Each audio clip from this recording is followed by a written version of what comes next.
Hi friend, नमस्कार. मी Manisha kitchen and लाईफस्टाईलमध्ये तुमचं स्वागत करत आहे.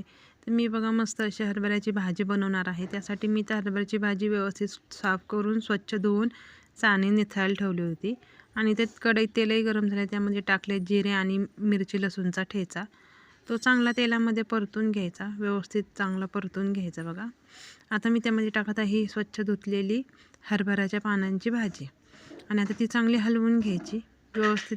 पुन्हा त्याच्यावरती झाकण ठेवायचं आणि शिजवायचं. त्याला पाणी वगैरे टाकत नाही मी. आणि आता त्याच्यामध्ये टाकायचं मीठ. थोडी भाजी खाली बसली की मग मीठ टाकायचं, म्हणजे आपल्याला भाजीला अंदाज येतो. नाही तर मग भाजी टाकली की खूप दिसते आणि मग ते शिजल्यानंतर कमी होते. त्याच्यामुळे ती जेव्हा कमी होते त्यावेळेस ते मीठ टाकायचं, म्हणजे अंदाज बरोबर बसतो. आता बघा भाजी व्यवस्थित शिजलेली आहे. मी झाकण ठेवून 5 मिनटं झाकण ठेवून काढून मी भाजी शिजवलेली आहे. आता त्यामध्ये मी टाकलं आहे बघा तीळ आणि शेंगदाणे, असे दोन्ही मिक्स कूट टाकलेला आहे. आणि तो कूट व्यवस्थित हलवून घ्यायचा आणि आपली ही भाजी तयार आहे. आता आपण सर्व करूया मस्त अशी गरम गरम बाजरीची भाकरी आणि हरभऱ्याच्या पानांची भाजी. कशी वाटली भाजी तर नक्की सांगा. एकदम साधी आणि सोपी रेसिपी आहे. तर कशी वाटली कमेंटमध्ये नक्की सांगा. तर चला तर मग बाय.